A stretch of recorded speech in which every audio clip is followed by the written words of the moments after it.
우선 마케팅 직무의 트렌드, 그리고 주류 마케팅이 변했습니다. 마케터의 주된 프로모션 기획은 과의 경계가 흐려지게 되었습니다. 그렇다면 2022년의 진짜 마케팅, 즉 마케팅 주류는 무엇일까요? 곰사원은 곰대표. 안녕하세요. 곰사원은 곰대표의 똥곰입니다. 저는 학부 졸업 이후에 마케터로 제 첫 커리어를 시작해서 현재는 모바일 앱 서비스를 기획하고 운영하는 주니어 PM입니다. 개인적으로 마케팅이라는 분야에 아주 애정이 깊어서 마케팅 직무로 커리어를 시작한 것이었는데요. 실제로 마케팅 업무를 경험하면서 내가 생각했던 마케팅은 이게 아닌데? 라고 느꼈던 지점들이 있었어요. 이유를 생각해보면 저희 회사의 업무 방식이나 현실과 이상의 차이 때문이라고 단순하게 치부하기에는 마케팅이라는 직무 자체가 이전과는 다른 방향으로 역동적으로 변화했다는 생각이 들더라고요.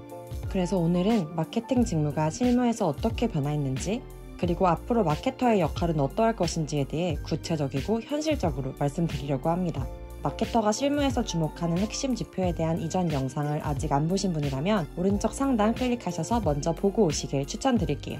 마케터라는 직무를 준비하고 계시는 분이거나 현재 업계에서 변화하고 있는 마케팅 트렌드에 관심이 있는 분이라면 오늘 영상 끝까지 시청해주세요. 결론부터 말씀드리자면 마케팅은 이미 이전의 마케팅이 아닙니다. 우선 마케팅 직무의 트렌드, 그리고 주류 마케팅이 변했습니다. 장기적이고 거시적인 관점에서 보자면 대한민국의 산업 구조가 변화했기 때문입니다. 아주 잠깐만 라떼는 시절의 이야기를 빠르게 짚어볼게요. 과거에는 소비자, 즉 고객의 개념을 대중과 일맥상통하게 바라보았습니다. 통칭 매스 커뮤니케이션의 시대입니다. 소품종 대량 생산을 통해 기업이 판매하는 상품의 수는 적었고 고객은 나이, 성별 등의 인구 통계학적인 기준으로 정의되었으며 주요한 마케팅 창구는 4대 매체인 TV와 라디오, 신문, 잡지의 전통적인 채널이었습니다.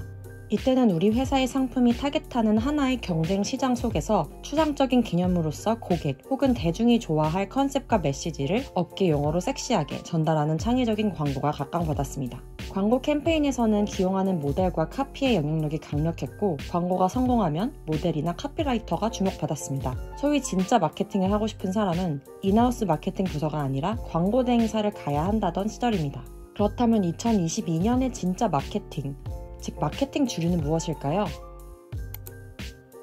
당연하게도 더 이상 대중은 존재하지 않고 개인만이 남았습니다. 모든 고객을 만족시키려고 하는 과거의 one size fits all 식의 마케팅은 더 이상 신뢰받지 못합니다. 대신 개인화를 넘어서 초개인화, 마이크로화한 취향의 세분화가 필수가 되었죠.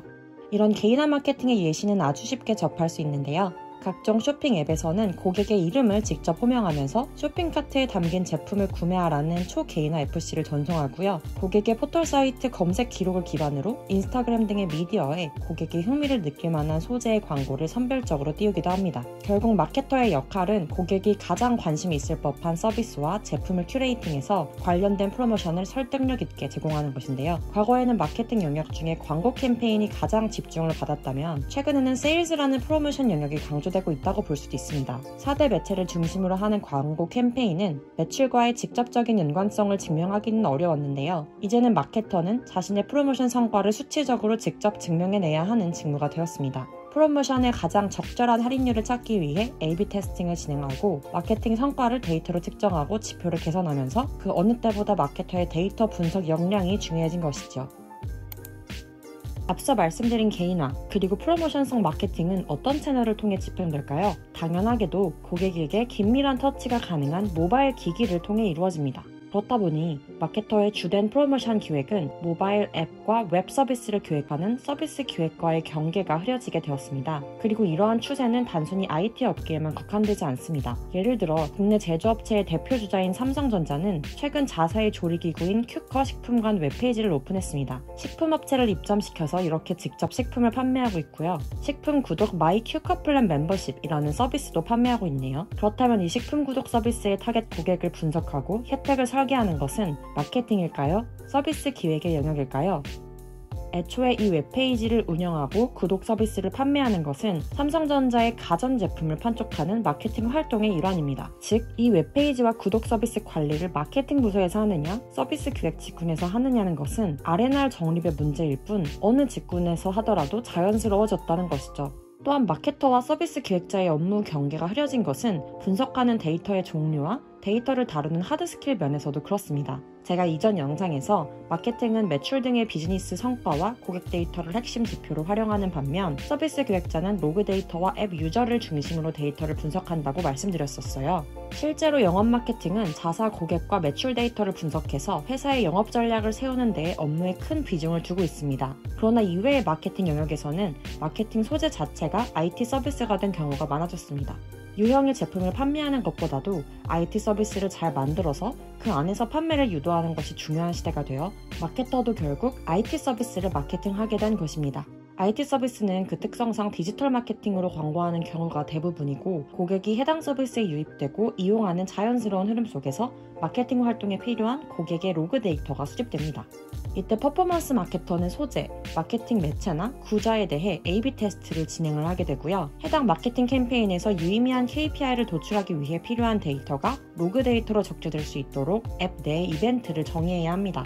가령 새롭게 오픈한 유료 멤버십 서비스를 광고하는 마케팅 캠페인에서는 광고 성과의 지표가 앱 설치 이후 회원 가입과 로그인, 그리고 유료 멤버십 가입 여부까지 트래킹할 수 있어야겠죠. 그래야만 실제로 어떤 채널에서 어떤 문구로 광고를 집행했을 때 내가 타겟하는 목표 유저, 즉 유료 멤버십에 가입하는 유저가 가장 많이 획득되었는지 확인할 수 있으니까요. 이런 흐름 속에서는 마케터도 결국 서비스 기획자처럼 로그 데이터 설계와 분석 역량, 그리고 앱 개발의 이해도를 갖출 필요가 커졌습니다.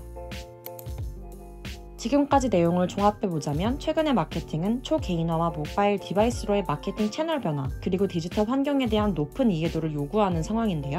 이러한 트렌드 변화 속에서 특히 주목할 마케팅 영역이 있습니다. 과거의 마케팅에서도 중요했지만 현재의 데이터 중심 마케팅 트렌드에서도 여전히 중요한 영역입니다. 바로 브랜드 마케팅과 CRM 마케팅입니다. 우선 브랜드 마케팅은 브랜드를 육성하고 관리하기 위해 반드시 필요합니다. 단기적으로는 회사 내의 다양한 마케팅과 서비스의 결을 일치시키고 중기적으로는 브랜드의 팬덤과 충성 고객층을 형성해서 기업의 장기적인 생존에 기여하기 때문이죠. IT 서비스 중심의 회사에서도 여전히 브랜드 마케팅은 중요합니다. 브랜딩을 중시하는 대표적인 IT 회사로 배달의 민족이 있습니다. 매년 배달의 민족 전용 글꼴을 제작해서 모든 서비스에서 일체감을 주고 있고 2019년에는 을지로에서 글꼴 전시회까지 열었습니다. 이뿐인가요? 브랜딩의 일환으로 문방구도 운영합니다. 그런데 사실 작은 규모의 회사에서는 분석할 수 있는 데이터를 확보하는 것이 어려운데요. 이 때문에 카드사 등 데이터를 풍부하게 보유하고 있는 업체에서는 데이터 판매로 수익을 창출하기도 합니다. 그렇지만 요즘은 네이버 데이터랩, 구글 트렌드, 썸트렌드 등을 이용하면 아주 쉽게 소셜 데이터를 파악할 수 있기 때문에 작은 회사의 마케터나 스몰 비즈니스를 직접 운영하시는 분들도 효과적으로 브랜딩할 수 있는 세상이 되었습니다. 빅데이터 시대의 브랜드 마케터는 브랜드 전략을 도출하기 위해 데이터 분석 서비스를 이용해서 최신 트렌드와 인사이트를 찾아내고요. 광고 캠페인을 기획할 때 혹은 우리 회사의 모델을 선정할 때도 연관 검색어나 키워드별 분석, 평판 분석, 긍정, 부정 데이터를 확인합니다. 예를 들어 기간별로 우리 브랜드의 제품은 얼마나 언급되고 있고 이 관심도는 긍정적인지, 부정적인지, 감정적 반응까지 분석할 수 있는 것이죠. 데이터를 기반으로 하는 브랜드 마케팅은 마케터의 감에 의존하지 않고 보다 객관적인 의사결정을 만들어낼 수 있습니다. 두 번째로 주목할 마케팅 분야는 CRM 마케팅인데요. 고객 관계 관리는 단일한 판매 한 건을 추구하는 것이 아니라 장기적인 관점에서의 고객 관계, 즉 자사의 회원에 중점을 두는 마케팅입니다. 과거에는 이메일이나 문자, 정기적인 팜플렛 배송 등을 CRM의 대표 사례로 보았는데요. 최근 들어 디지털 마케팅을 집행하기 위해 자사 회원 확보의 필요성이 커지면서 특히 더 중요해졌습니다. 고객의 데이터를 어디서 어떤 방식으로 수집할 수 있는지가 마케팅에서 아주 중요해졌기 때문입니다. 직접적인 환경 변화는 디지털 광고에서 일반적으로 사용되던 서드파티 쿠키에 생긴 사용 제한입니다. 서드파티 쿠키는 페이지 소유주가 직접 수집하는 퍼스트파티 쿠키와 달리 제3자로서 다른 웹사이트에 스크립트를 심어 수집한 쿠키입니다. 예를 들어 어떤 고객이 A 쇼핑몰의 제품 링크를 공유하기 기능으로 네이버 블로그에 포스팅한다면 A 쇼핑몰은 이 공유 URL에 스크립트를 심어 네이버에서 쿠키를 수집할 수 있습니다. 만약 많은 유저가 유입되고 알아서 쿠키를 남겨주는 회사라면 서드파티 데이터가 필요하지 않을 수도 있지만 모든 회사가 구글이나 네이버는 아니니까요. 그런데 이런 서드파티 데이터의 수집과 활용이 개인정보 보호를 위해 제한되는 추세입니다. 애플은 이미 2021년 4월 iOS 버전부터 앱 추적 정책을 변경했고요. 웹 브라우저 역시 애플의 사파리, 모질라 파이어폭스에 이어 구글의 크롬 브라우저도 2023년부터 서드파티 쿠키 사용을 제한할 예정입니다. 앞으로는 서드파티 쿠키를 사용하기 어렵기 때문에 고객에게 직접 수집하는 데이터의 가치가 더욱 커질 것으로 예상됩니다. 이런 관점에서 제로파티 데이터라는 용어도 등장했습니다. 퍼스트파티 데이터가 고객이 의도하지 않고 남긴 쿠키를 칭했다면 제로파티 데이터는 고객이 의도를 가지고 직접 입력하는 개인정보나 취향 등의 데이터입니다. 가장 직관적인 예시로는 넷플릭스에 처음 로그인하면 자신이 좋아하는 콘텐츠를 선택하라고 하는데요. 바로 이렇게 수집된 데이터가 제로파티 데이터입니다. 앞으로의 CRM 마케팅은 자사 회원을 확보하고 그들의 제로파티 데이터를 수집하는 경쟁이 될 것 같습니다. 오늘은 이렇게 제가 마케터라는 직무를 사랑하는 만큼 애정을 담아 마케터의 역할과 최근의 업계의 변화를 설명드리려고 다소 거창한 배경 설명부터 현실적인 이슈들까지 전부 짚어보았습니다. 오늘 영상이 도움이 되셨다면 좋아요와 댓글 꼭 부탁드리고요.